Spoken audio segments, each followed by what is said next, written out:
We have said that today we are going to have a conversation around road safety. Our killer roads are becoming too much. We've got to have a conversation around this, and that's why we're doing a digital baraza today. You can join our X space if you're able to at NTV Kenya on X. You'll find the X space there, or you can just continue watching the live stream on X, on YouTube and Facebook, and or following us on NTV and Nation FM. So from now up to 10 a.m., let's talk about our roads. What's happening to our roads?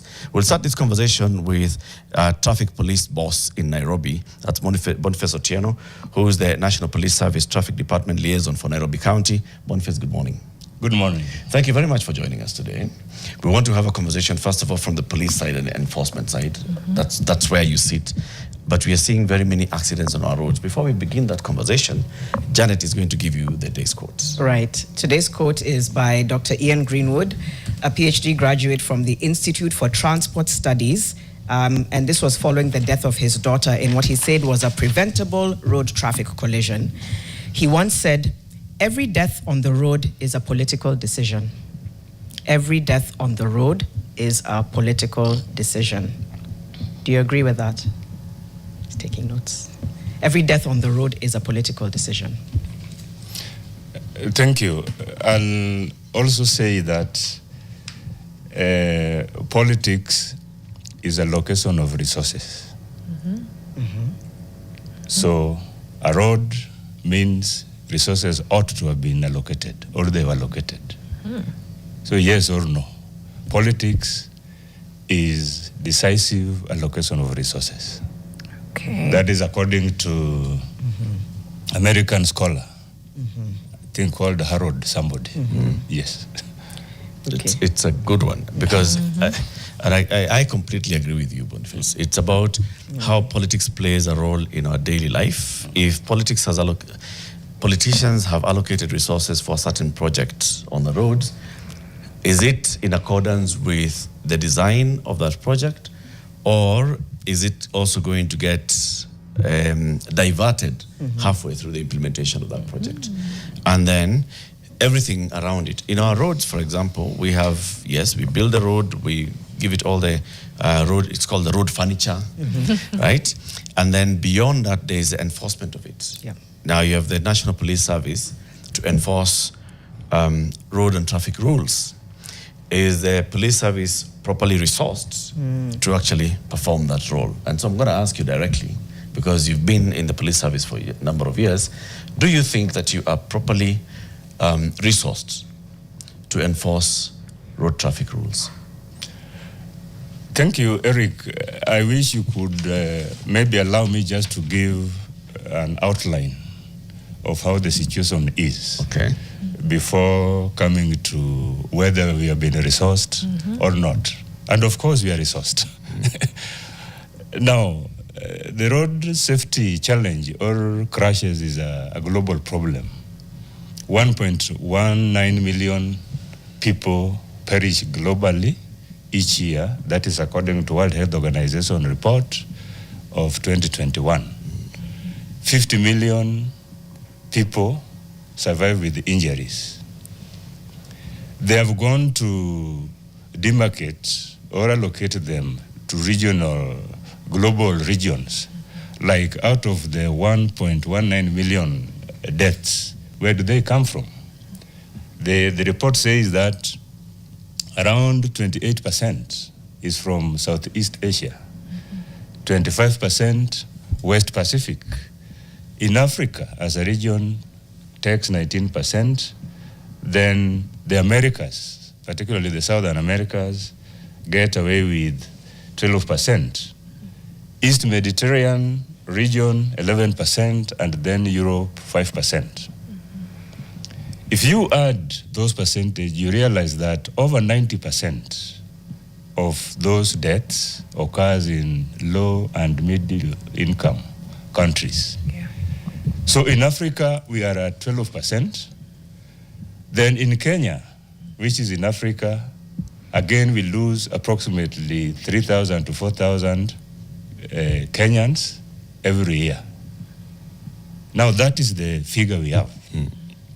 That is the problem we are fixing as Kenya as African region and in the global arena. Now, coming to your question whether the National Police Service is resourced. In road safety, there is a traditional saying or traditional acronym called 3 E's. E number 1 is engineering. E number 2 is education. E number 3 is enforcement. You can even go to E number 4 for emergency and post-crash care. So our E on enforcement, when the road is fixed, designed, built by the responsible authorities, Minister of Roads and Transport, Kenha, Kura, all of them, then there is education. Kenyans or road users must be taught or must be shown on how to use that road, how to meander or how to deal with the infrastructure, the furniture. So as Kenya, we are privileged to have a National Transport and Safety Authority, which does most of the education. Then police now we come with enforcement. So the infrastructure is there, you have been educated, and you still don't follow the law. So enforcement is done by the National Police Service, and I can categorically say that if you compare what National Police Service is doing on safety within the region, we are ahead of our peers. We are doing well. We are doing well for sure because we are able to contain the figures you hear, the figures which I have here for last year, even as at today. If at all we were not there, if at all the national government had not given the resources we have so far, maybe, it could have been worse. Thank you, Eric. So you have the resources, but we still have more than 4,000 people dying on the roads. Yes. How many deaths do you have on record up as of 30th of January? Or let's say 29th of January, this year alone? This year alone? Yeah. Let me refer so that we get it rightly. From January 1st to today, we have recorded 854 accidents. Compared to last year, the same time was 850. The victims, as at today, are 2,032. The victim last year, the same date, were 1,182. So if you quickly add and minus, it is 150, which translates to 8%. An 8% increase in the number of victims. But allow me to go to the victims, because that 2,032 include fatalities, serious injuries, and slight injuries. For out of that 2,032, we have got 398 fatalities. Those are Kenyans who perished on the road as at today. If you compare it with last year, same time, it was 357. So a quick maths there, we see 41 increase, which translates to 11%. Yes. These are many people. 398 people dying in 30 days. Yes. Just from one cause. These are many. And I'm sure now if we went further into the breakdown, we'll have motorists, we'll have pedestrians, we'll have motorcyclists, right? Yes. What's a higher percentage? Is it pedestrians, cyclists, or motorists? Or pillion passengers.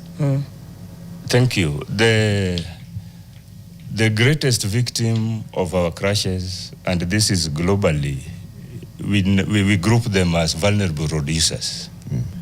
So vulnerable road users, the number one vulnerable road user is the pedestrian, the human being who walks on foot, which of course is healthy.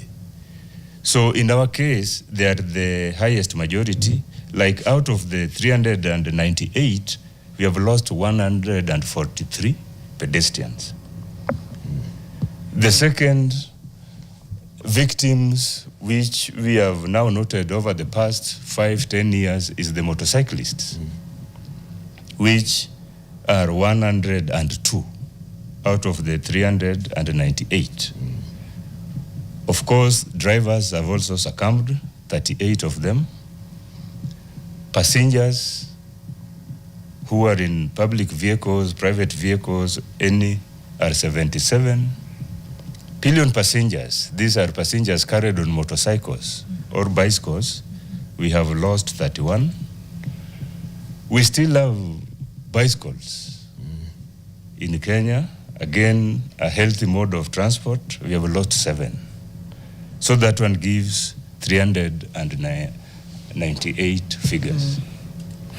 So that is That's the breakdown. the breakdown, how it is, and how the situation is. I feel like it would be so good to go step by step with the engineering, the education, because in all that we can already begin to see the gaps. You wanted to go ahead, No, it Mariam? was that. I wanted to know, in your view, Boniface, what contributes to traffic accidents in Kenya? It is a multifaceted. It is not a single cause. But having been in road safety for a long time, the biggest responsibility is on the road user, the human being. And here the road user means the pedestrian who is walking, means the driver who is driving, means the motorcyclist who has got a motorcycle, and everybody else. There are cases where we have documented engineering challenges or problems, but you cannot compare them that they substitute the human error, our conduct, our behavior, our attitude on the road.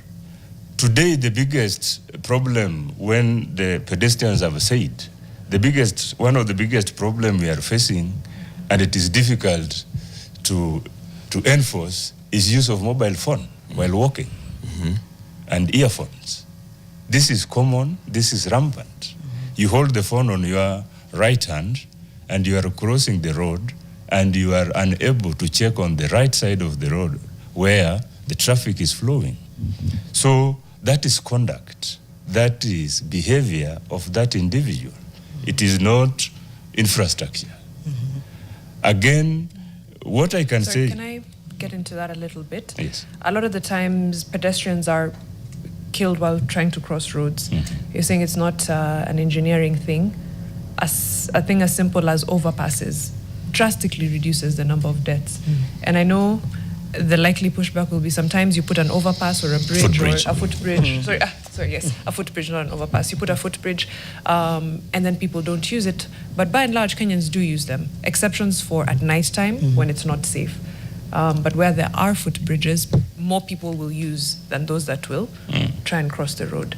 So I hear you about the mobile phones. I completely agree. No need to be walking, and crossing a road with your phone in hand. But we also can't ignore simple, engineering fixes like a footbridge. I agree with you. And if you look at Nairobi, when you take a walk in Nairobi city, a lot of footbridges or pedestrian crossing, or we call them overpass, have been fixed. Roads like Outer Ring, where they were initially not there, they have been fixed. But there has been a slight engineering challenge, and this one we have discussed with Kura, Kenha, and the rest. Where do we design them? Is it near where people are likely to use them? And when we are talking about overpass, how high are they? How are the stairs? Are they accessible to everybody, people living with disabilities? So those are challenges. But when you want to check whether we have footbridges, yes, we have them. And the new ones which are coming, like if you go to a Longong Road at KMTC and the Nairobi Hospital, you look at the design of that footbridge, it is spiral. Because we have realized that the normal gorofa, the normal stairs, is difficult for a lot of people. So Kura that's their road, have responded to that challenge by doing a spiral kind of climbing so that we accommodate everybody. Number two, I would like to say that it has a facility has to be there. We have to see how it is used. Then we do the improvement. And that one I can vouch for Kura and Kenya. They're doing a lot. And most of these reports come from us because it is the traffic police who first respond to any crash, to any injury on the road. So we are able to document whether it was a road design, it was unfixed road furniture, ABCD. So these ones we take with them immediately so that they fix them. Which of those is the biggest concern for you? Still going into looking at engineering, and then we come into education for the users, right? We are at engineering. Yes. Many of these pedestrians who died, did they die in Nairobi or in other parts of the country? Which county has the highest percentage? Nairobi generally has got the highest number of accident victims. Why? We have 4.5 million residents as per 2019 census. Yep. We have 2 million visitors who come from the metropolitan, Kiambu, Murang'a, Machakos, Kajiado, and it is a transit corridor. Yeah. So with 6 million people, you can expect that accident reports will be higher than other areas. Yeah. But again, we have like the northern corridor. This is the road from Mombasa to the border Busia, or the other side up to Malaba. Again, because it has got the highest traffic volume. Yeah. Again, if you consider the highways, it scores. It has got more crashes than any other. Okay. Yes. So this is just logic, right? Because you have more users, both motorists, cyclists, and pedestrians, all of them, you are likely to have more accidents.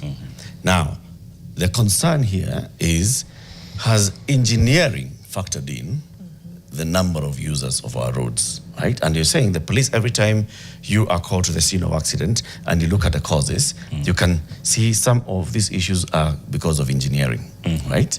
Now, let's be very honest with ourselves. Yes, there are footbridges on some roads, but are they sufficient footbridges? Like you said, you've back to the road agencies and ask them, this is Outer Ring Road. Yeah. How many areas do we need people to cross the road, and how many have you installed, right? And what do you do for the other areas? And how safe are these crossing areas? Look at Mombasa Road. Look at Jogoo Road, Langata Road, Ngong Road. All these major roads, how many of them actually have pedestrian crossing furniture? And it goes beyond that into how many have properly installed bus stops? Because people will stop somewhere. As you're trying to cross the road from where you've alighted a matatu, it's a blind spot for other motorists. You're crossing from the front of a matatu. You just hit right there. So of that, that's what I was asking, which is your greatest concern? And to be very sincere, is it the issue of engineering, or is it the issue of education and carelessness by road users? Thank you. Allow me also to outline, because I know most of the infrastructure projects ongoing. In Nairobi City, where you have rightly said, Nairobi City, if you walk in town, we are killing hundreds of parkings and paving them for pedestrians to walk. By the way, that population of Nairobi I was talking about, 40% of them walk on foot. And around 40 to 46 use public vehicles. Our private cars is very minimal on the model share within the city. So the Nairobi City County Government is coming up with NMTs, non-motorized transport corridors. And we have seen them. We have seen the red cabro being fixed. And for example, there is a straight road from Ngong Road into CBD, to Thika Road, or to Juja Road, where somebody is expected to walk peacefully, safely along that corridor. So if you go around community area today, there are a lot of construction. Sorry to interrupt you. Don't forget that point. We'll come back and pick up on it. You talked about NMTs. Yes. We just have to go into a short break. Oh. Even as you were asking about that, in my head, I'm also like the enforcement side. Right. We'll come to that. A lot of feedback coming into things like bribes and laxity when it comes to enforcement. And even still engineering, because I'm Yeah. thinking even like Langata Road has, that I know of, one footbridge. Right, at which is Timor. not sufficient. And At Timor, Yeah. but that's it. At Uhuru, Yeah. Uhuru Gardens. There's So- no footbridge at Uhuru Gardens. There is one. There is. There's one at Uhuru Gardens. There is. But we'll come back and still stay on engineering. I think all of these categories, it's a huge issue, glaring gaps in all of them. But we'll come back. It's coming up to 7:30. We do see some of your feedback. We'll ask those questions as well after the short break. There's an X space, by the way, that you can join. We're having a conversation around roads, road carnage, road behavior, and this concerns every single one of us. On the comments, there's a lot of you. We'll raise some of these questions with Boniface Otieno, who is in studio with us. So I'll just mention them, and hopefully we can get back to them, even though I know we need to still talk about engineering. A few people are raising the same thing. Jackson Kadere says, since we know there's corruption in police units, who's in charge of the whole scheme? Somebody else here says, every day on Limuru Road, near to Rivers Mall, there are half a dozen traffic police officers taking 100 shillings from every PSV. Wow. Traffic police are lawbreakers, not law enforcers. That's Rostata. We also have David Karaoke. Eric Nice Show asked the police officer what he's doing when I see border borders on the wrong side of the road carrying over 3 passengers in front of police officers, busy collecting kickbacks. So far, those are 3 or 4 messages on the same thing. Mm-hmm. Jackson comes back to say, who sends police to collect money daily on our roads? And then people like Omondi Sanov say, why are there so many roadblocks? Rosstata, the walkways you're talking about have been turned into Ndudhi and hawker spaces. Mm-hmm. The Kikombe, when will the traffic department introduce fines on the spot like Singapore? The whole process of going to court for minor offenses makes bribery thrive. Donge. Donge. Yeah. So I know eventually that enforcement conversation needs to happen. And we can see it's the one that most people are interacting with every day. But I think we were still talking about design and engineering. So you were talking about NMTs and talking about CBD, how you're clearing. Yeah, you can continue. Yes, therefore I was saying that the county government, the national government is really responding to the pressure or to accommodate the working citizens. Mm-hmm. That's why we are doing away with the parkings, the on-street parkings. We expect a building like where we are, that you have your parkings underground. You don't expect the county or the government to give you an extra plot or space to park. So all this space, we are leaving it for people who walk. So that is being fixed. The other thing we do when we respond to our accident and we get the challenge was engineering or the road has been damaged, immediately we share with the concerned road agency. If it was a Kenha road, immediately we inform them. It was a Kura road, immediately we inform them. If it was a Kera road, immediately we inform them. So that multi-agency approach and direct line of sharing information has really helped a lot, and it is working for us. Thank you. Okay. Just going back into the engineering for just one last bit, I'm wondering what best practices as far as walkways are concerned, cyclist lanes, footbridges, all those things. And I was wrong actually earlier. Yes, Langata Road has quite a number, at least 5 now that I think about it. Although sometimes now there's large gaps, right? Because at the beginning, Nyayo Stadium, you've got a footbridge. At Madaraka, another one at Timor. And then from there, I think it's all the way now up to Uhuru Gardens. And there's people living. There's Wilson Airport one. Wilson, yes. Then now from Wilson, actually, all the way to Uhuru Gardens. And then from there, I can't think of another one. Kahawa Barracks. Langata Barracks. Langata Barracks. Yes, Langata Barracks. But what is best practice that we are not doing as far as our engineering is concerned when it comes to especially walkways? And so many people have brought up that issue of walkways becoming now Nduthi and hawker spaces and cyclist lanes, because I don't think cyclists should be sharing a road with motorized transport. Thank you. One of the challenge engineering or roads authority are grappling with is to separate the road users, to separate vehicles from cyclists, from pedestrian. And in Nairobi, the challenge has been the design or the space within those road corridors. Sometimes when they want to acquire land, for example, to fix a footbridge, it becomes expensive, it ends up in court, because these are private property. So, but above all, they have been able to fix at least pedestrian walks and cycle lanes. For example, when Ngong Road was improved, Ngong Road is one of the roads where we have got cycle lanes, which unfortunately has been taken by the motorcyclist. A motorcycle is a mechanically propelled vehicle. So I want to state it clearly, and if you are a motorcyclist out there, you are supposed to use the main carriageway as vehicles. Any road on the side of the main highway is either for pedestrian or for cyclist.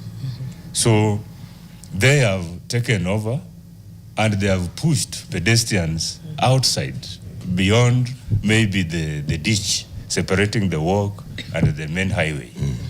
So this one, I want to take it to the motorcycles to realize that they are vehicles like any other vehicle, and they are supposed to be on the highway. The problem is that the way they overtake, most of the time they overtake from the left. In Kenya, we keep left. So all overtakings should be on the right side. On the right side, the motor vehicle driver expects you to overtake, but from the left, they don't expect you. They don't expect you to overtake. So I want to appeal to our motorcyclists to adhere to that and stop at the traffic.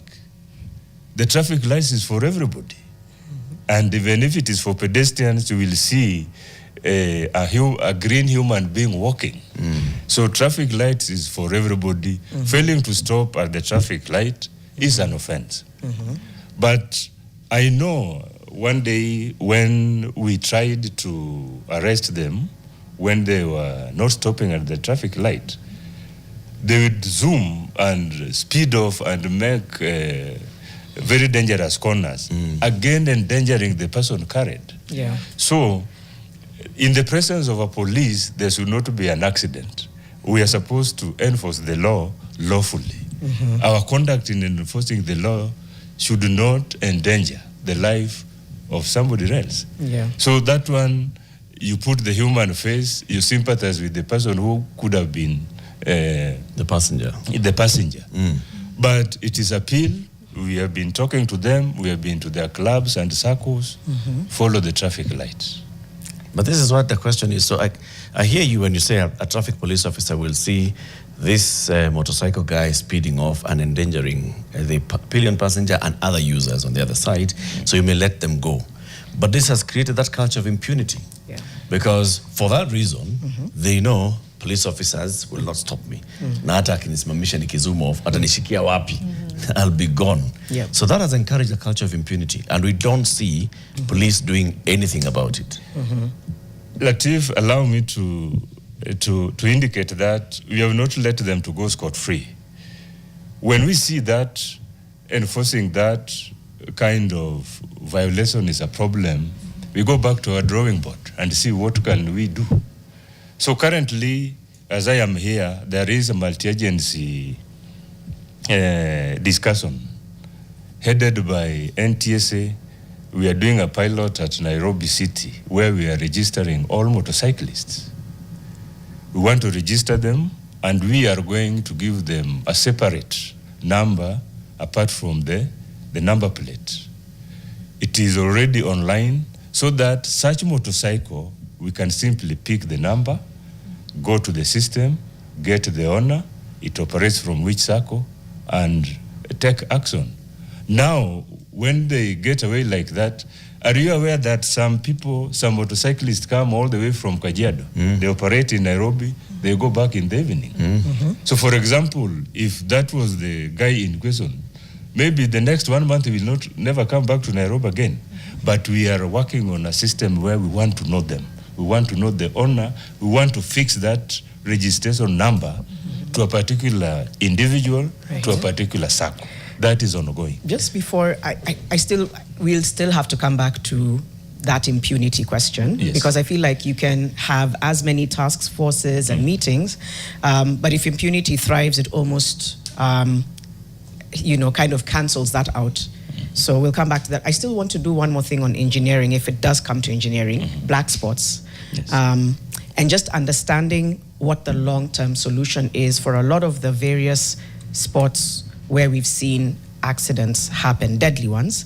We've also talked a lot on this show about bumps being put as a solution across various roads. There was an accident, now there's a bump. Now there's a bump, and then the bump is not, marked well, so it causes even more. Talk to us a little bit about that, because that's persisted, and it almost feels like something that should have been addressed a long time ago, but still the black spots persist, and then the solutions for the bumps which are unmarked can also make the situation worse. Thank you. Wayakiwe being a great example. Good example, yeah. Thank you. I believe Wayakiwe is still under construction. I'm not sure if the contractor has handed it over to Kenha, which is the lead government authority on that. I want to say that the road is supposed to talk to the road user. That is universal requirement. The road is supposed to talk to you. How? Through traffic signs, signages, and signals. If that's the case, Kenyan roads are very silent. Very silent. They talk to nobody. I'm coming to why it is silent and not talking. Because of the vandalism of the traffic signs. The vandalism which is rampant. Kenha or any roads authority will put that bumps, put a warning sign, but tomorrow that warning sign has been vandalized. Yesterday I was Kenya Bureau of Standards. Strip the paint off of the bump. Yesterday I was at the Kenya Bureau of Standards, where again in a multi-agency approach we are discussing the material to be used in fixing or in making the road signs. We have realized that metallic implements really attract vandals, and they are sold as scrap metal. So we are discussing on how we can have materials which do not attract vandals, so that this road talks to us, so that we know that there is a bump, so that we know in the next 100 meters there is a road joining the main highway. In 200 meters there we are expecting animals.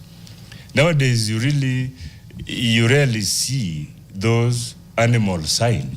Maybe around Savo, around Narok, Ntulele, because they have all been vandalized. But that area is frequented by animals, and road users need to know. Boniface, we had actually reached out to Kenha to come and join this conversation from 8 a.m. Unfortunately, the Director General says they have a board meeting, so he'd like to get some time next week, and we'll look for a moment where we can have him next week to answer these questions. Yes. But let me just say directly and unequivocally that it is nonsense. The excuse of vandalism and all is crap. Now, I want to come to the police. Yes. As the law enforcer, you enforce the law, not just on the citizen, but also on government. Everybody in this country should follow the law, right? Now, you have a contractor on the road who is demolishing a road and doing works on that road. They have not put up any signs that they are working on the road. They have not barricaded the works area. and they're there day in and night. You will go to very many parts of Nairobi, major highways and other parts of the country, you'll find a mound of soil occupying a lane on a road, because this guy came and they were digging up the side of the road, they put the soil in the middle of the road. That is not according to the laws of this country. Now, as police, what do you do about that? Because you see, if I was driving dangerously, you remove me from the road immediately because I'm endangering others. When Kenha is contracting somebody and supervising a contractor who is not following the law, you should stop them immediately because they are endangering motorists. You don't do it. You go into multi-agency, task force, discussions, and so on and so forth, but you see why. I think the police should just come out straight and say, no, this road should not be done like this. Contractor off the site, return the road to how it was, go talk to Kenha and get them off. That is enforcing the law. Eric, although we will not have power to send a contractor away because we are not the contracting entity, but we have a way of taking action and advising on what's supposed to be done. In that, there are guidelines on construction site safety. Like you are rightly saying, there are no signs. Road users are not aware there is a construction going on. So these ones we take immediate action by calling the contractor, the RE, residence engineer, and fix them. By the way, They don't. I personally this road we're just talking about, from ABC Place all the way to Rironi, has been under construction for the last, I think, almost 10 years, right? Yeah. All these things we're talking about have not been on that road, okay? So you cannot tell me that you have had a conversation with Kenha and the resident engineer and the contractor to do something about it. Enforce the law. If I broke the law, you get me off the road immediately and you take me to court to enforce the law. Right? Clearing the road. If a contractor is on site and they are not following the law, you have the power, I believe, as a law enforcer to stop them until they obey the law, not to have multi-agency conversations. Alatif, I did not say that one calls for a multi-agency. That one we take action immediately by advising the contractor on what they're supposed to do. Why are you clearing advising the road? Why are you advising because the lawbreaker? Because the road is supposed to be free for everybody. It should be free flow. Your job is not advisory.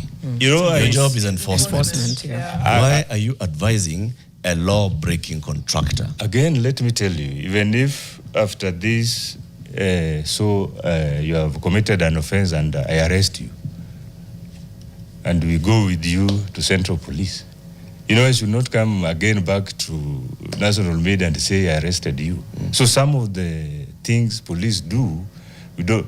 Police, we are not campaigning. We are not. You're not seeking publicity. Exactly. So the cases we have, such cases which you have arrested, I don't need to come and tell Kenyans. Let me tie in with Kenyans will see. Kenyans will action. see. True, because I think if a contractor is off a road, people will notice that this guy was. They were doing this, and there was no markings, and then they were gone. I think someone took action. But let me tie in with so many of the comments, which are also that. There's a lot of traffic police officers on the road, but their primary concern is a bribe. It's not enforcing the law, because it speaks to the same thing. Yes, I think you even read that Jackson talked about corruption, police collecting money, Limuru Road, they collect money. 100 bob per PSV. Yes. I think if we are honest with us, with the police or in this studio, we have also seen the effort the EACC has put to deal with the problem. This year alone, I think it was either 31st or 1st of January, the EACC were able to deal with such a problem along Kisii-Kisumu Road. So, at the same time, we have got authorities or agencies to supervise the police, which are the Inspector General has given them free hand. Take action against any police officer misusing his powers, any police officer taking bribe, any police officer not working as per the calling of the service. So again, we have several and very many cases of such officers who have been arrested and action For is those who being don't taken. know, what's the number? You talked about around the 31st, because I think for a lot of people listening or watching, number one, they may not know about that. Number two, every day they're commuting to work, they will encounter somebody or encounter a police officer who is carrying out bribes. They don't see the enforcement. What's the number of police officers, roughly, at least, even in the last few days or weeks, that you've arrested or have been held accountable? I'll not be very much comfortable to talk about that because there are still cases ongoing under active investigation. So it will be contempt of court, for example. No, that's the number we are asking. We're not asking about the details. Just the number. How many? Like that day, 3 police officers were arrested by EACC on that one operation, 1st of January 2026. What's the long-term culture shift? Because we can react and arrest one police officer here, police officer there. It won't change the culture, right? So what's happening internally within the police service? Internally, our police stations, maybe you are not aware, has got anti-corruption committees chaired by the head of the station. These anti-corruption committees are being supervised at the county level by the county police commander. Remember, we also have internal affairs unit which receives complaints from everybody, from police themselves, from Wananchi and IPOA. You know, in school they don't allow you to supervise your own exam. Yes. That's why I'm saying internal affairs unit is detached from the police. They are not part of police. IPOA is a constitutional law, an independent body. That's why they have the greatest duty to supervise the police, including me. And it is ongoing. It is only that these things are criminal in nature. So criminal cases in nature cannot be discussed publicly because they are under investigation, they are before court, but a lot of action is being taken place. Boniface, the Inspector General and the entire police service does not condone corruption, either on the road or any other place. You know, the uniform, the crown, this is the authority of the government. So the authority of the government must be handled in a manner that gives that public confidence. And very many officers are doing that. Those few eggs, those few that we may mention or which have been arrested, action is taken. We weed them out because they're spoiling the name of the service. Remember, we are a service, not a force. You know, all those things all the words that you've said, beautiful as they are, not new.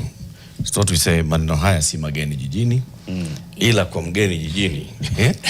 It's not new at all. And hatuna wageni wengi hapa jijini. So everybody knows. We have heard it from the Inspector General, this, and past Inspectors General. Yes. We have heard it from senior police officers and so on. We have seen some arrests here and there by the EACC. Yes. But the vice continues. And you know what this does? Is that the few police officers, even the person who's talking here, seeing police officers and they can clearly see that they are on the take. They don't know exactly whether this person is receiving money or not, but from lived experience, you can just guess that this is what's happening on the road, right? What that does, the few rotten apples, they spoil the entire bunch. Exactly. But more than that, it encourages and entrenches a culture of impunity, which is what weak enforcement, poor enforcement, I would say, contributes to a large extent to the culture of impunity on our roads, where you have road users who don't follow the law because they know they can get away with it by bribing the cop, where you have rogue agencies of government that don't follow the law because sisi ni serikali, where you have government officers who are driving on the wrong side of the road because the police officer will just salute them and move. Or if I'm just driving a big car and I've put illegal strobe lights, you will let me pass. Poor enforcement of the law breeds impunity. We are at a level where impunity is a grandfather of this country. Yeah. It has very many children and grandchildren. Let's pause and get your response after the break. Right. Kenya's killer roads, curbing the carnage. That's the conversation we're having. As we said, we're also on X. We've also seen a few of you asking questions in the chat, but do join the X space. We'll see if some of you can also speak to us. You're a road user, you're somebody who's experienced, or you're a survivor of an accident. What is it that you think needs to be done to address the issues on our roads? We are in studio with National Police Service Traffic Department Liaison in Nairobi County Government. That's Boniface Otieno, who will remain and answer a few other questions after the break. It's coming up to 8 a.m.